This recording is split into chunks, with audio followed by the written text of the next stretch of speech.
As my first witness, Mr. Benjamin Natai. Mr. Natai, welcome to the Advocate.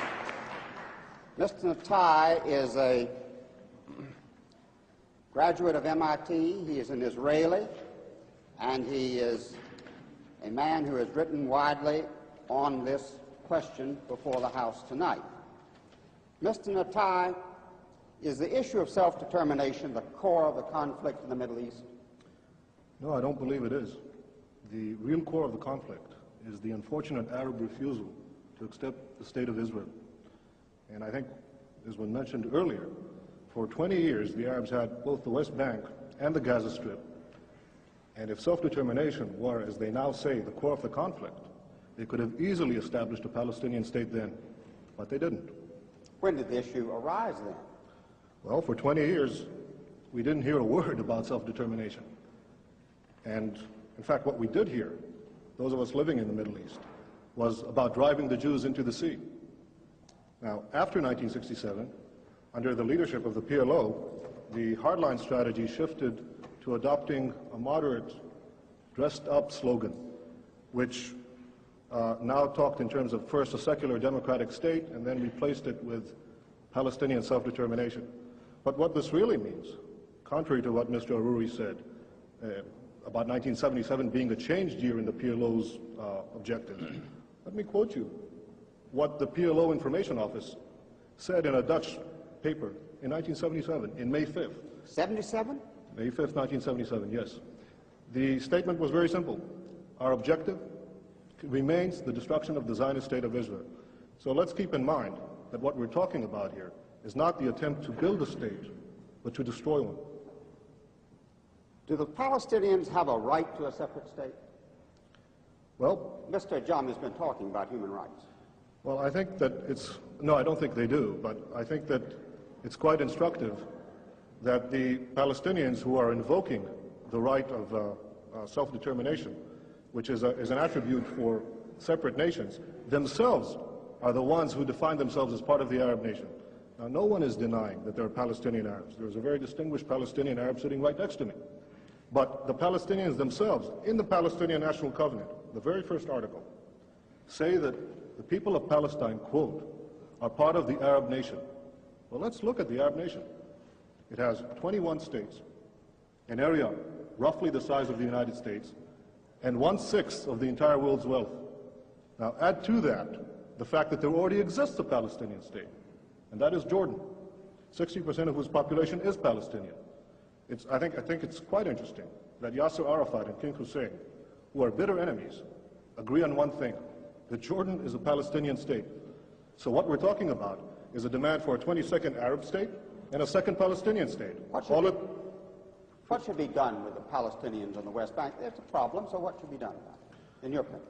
Well, I think that the Palestinians in the West Bank are going to be offered the full human rights, the full civil rights, as no Arabs are offered in the Middle East. No Arabs whatsoever have any full human rights or the right to vote for their own government.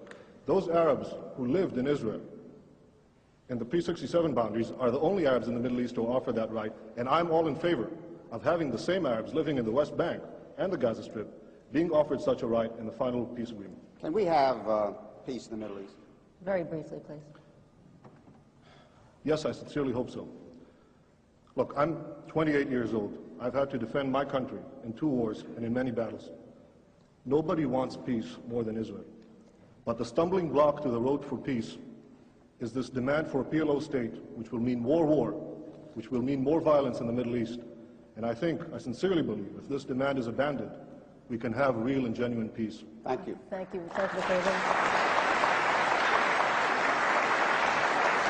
Now we'll go to Mr. Ajami. Mr. Ajami, some questions from Mr. Natai.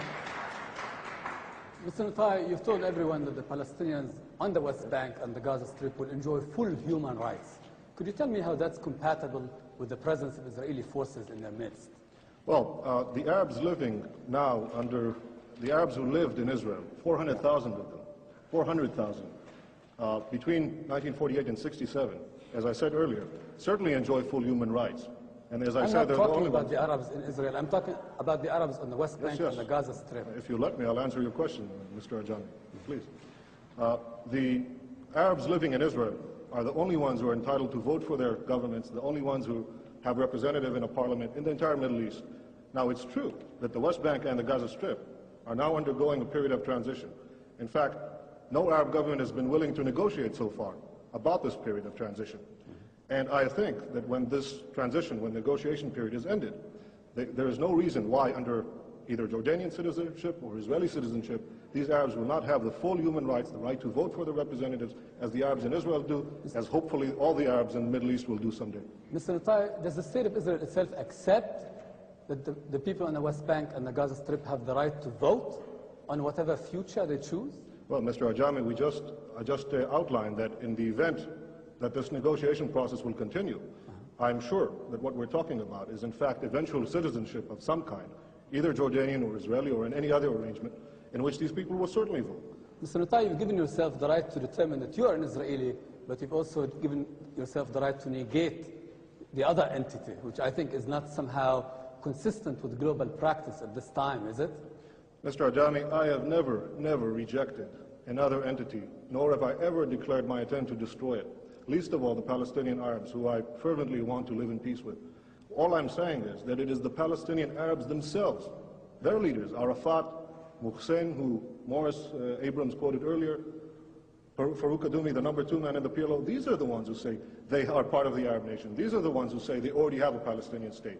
There is no right to establish a second one on my doorstep, which will threaten my existence. There is no right whatsoever. Okay, Mr. Natai,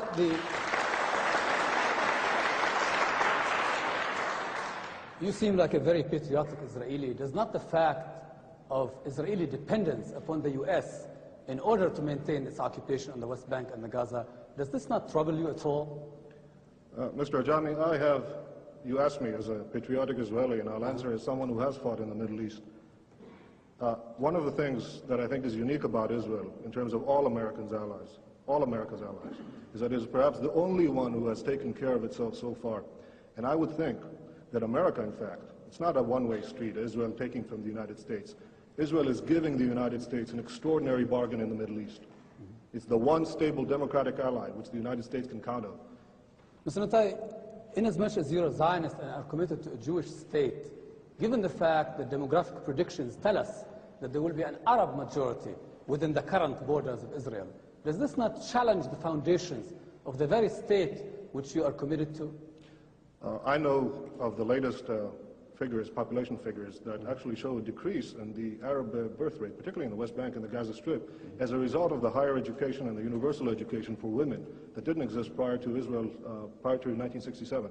Now, if you ask me, would I reject Palestinians or Arabs living in our midst? Ridiculous. Of course not. They're citizens of Israel. If they... No, I'm talking about the West Bank and Gaza. You see, we're still going back to the core of it. Yes, I agree. Whatever will be the final arrangement, these people should be free to multiply as they wish. I think that it is written in the Bible, multiply and be fruitful. I think these people should have that right. I'm not going to start enforcing a birth control program under any circumstance. Thank you. With that biblical injunction, I will turn to Mr. Abram. One more question to Mr. Natai. Mr. Natai, since the subject is what should the United States do, may I ask you if you could summarize why, in your opinion, the United States should oppose the creation of a PLO state? I think the United States should oppose the creation of a Palestinian state for several reasons. The first one being that it is unjust to demand the creation of a 22nd Arab state and a second Palestinian state at the expense of the only Jewish state. I think it also would defeat the hopes of those moderate Palestinians who genuinely want to reach a peace accommodation with Israel. Thank you. Mr. Ajami, another question. Mr. Natai, as someone who would say that you believe in democracy, do you believe that Israel can continue as a garrison state and still remain a democratic state? Mr. Ajami, either you didn't hear what I said before, or for your benefit, I'll repeat it again. No, Israel does not intend to remain a garrison state. Israel wants to live in peace and wants to be secure. If that involves maintaining military guarantees, our own military guarantees against the destruction of people who surround us, yes, I believe we should fight for our survival. If I have to, I'll fight again, but I hope not to. Thank you. Thank you, Mr. Ajami. Mr. Natal, thank you for joining us.